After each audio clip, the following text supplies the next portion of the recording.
Hello guys, what's up? So pauwi na tayo galing sa trabaho, no? Pero syempre bago tayo gumarahe, mag sideline muna tayo. Bibiyahe muna tayo kay Angkas. Kaya buksan muna natin ang apps ni Angkas para makatangkap tayo ng booking. So, sana makakuha tayo ng maganda-gandang booking, ano? At least kahit mga 5 biyahe man lang, 5 o 4, okay na yan. Boundary na yan. Kaya buksan natin.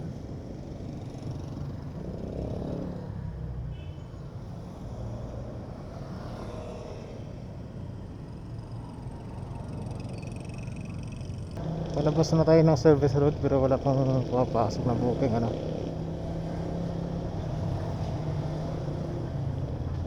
Pagka ganitong oras medyo matumal talaga dito.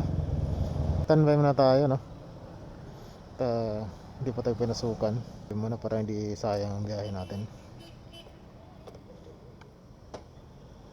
May nakuha na tayong booking, ano? Pero malapit lang to.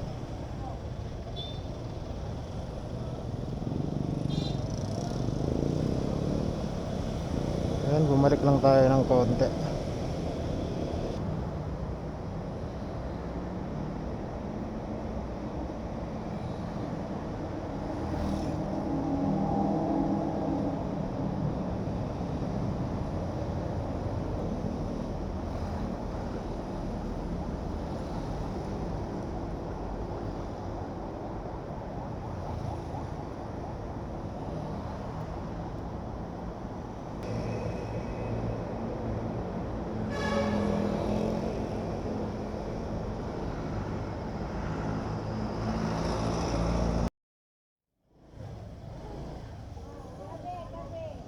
So yan guys, ano, nababaan natin yung pasahero natin. At napakasikip ng lugar na to. Dito sa Taguig, mas napakasikip talaga. Nakitid.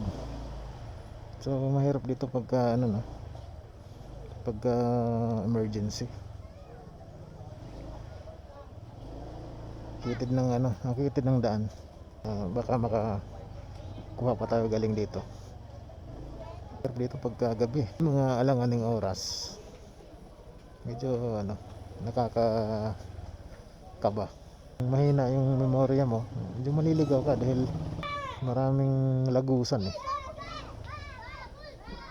Pero ganun pa man, okay lang, maaga pa naman. Dito medyo maluwag pero meron dyan paakyat, talagang napakasikip, kailangan bigayan.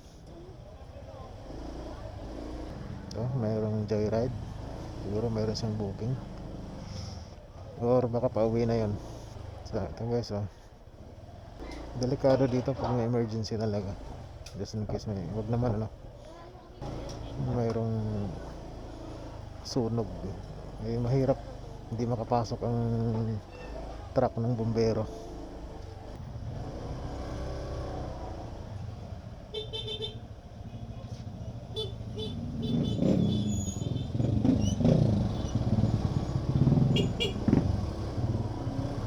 Hindi ko na matandaan pero hindi ko po alam kung tama ba itong pinasukan ko. Parang dito ako galing eh. Tanong tayo. Boss, ito na ba yung palabas? Ito na po yung palabas? Saan po? Ah, yung ano na to pa dito? Pakaliwa? Ah, okay. Salamat. Thank you. Yan nga guys, ano? Mali yung pinasukan ko. Ay, nako. Ano na lang kung 10 oras ng gabi ka naghati dito. Wala kang magpagtatanungan. Naliligaw na nga ako. So, yun imagine guys, ano?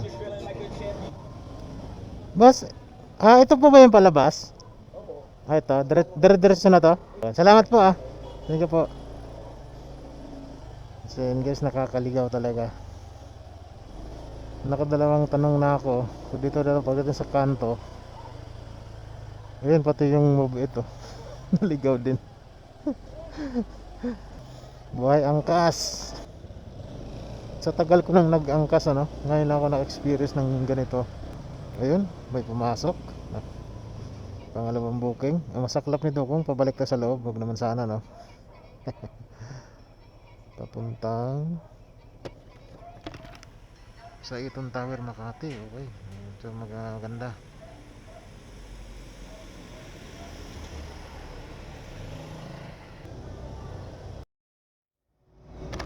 Gas muna tayo guys. Para di tayo malanganin. Dalawang bar na lang tayo eh. 150 unleaded. So yun guys. Lobat na ating ano, ang ating option cam, kaya i-off na natin to guys. So hanggang dito na lang. Maraming salamat sa pagsama niyo sa akin. Ride safe and God bless always.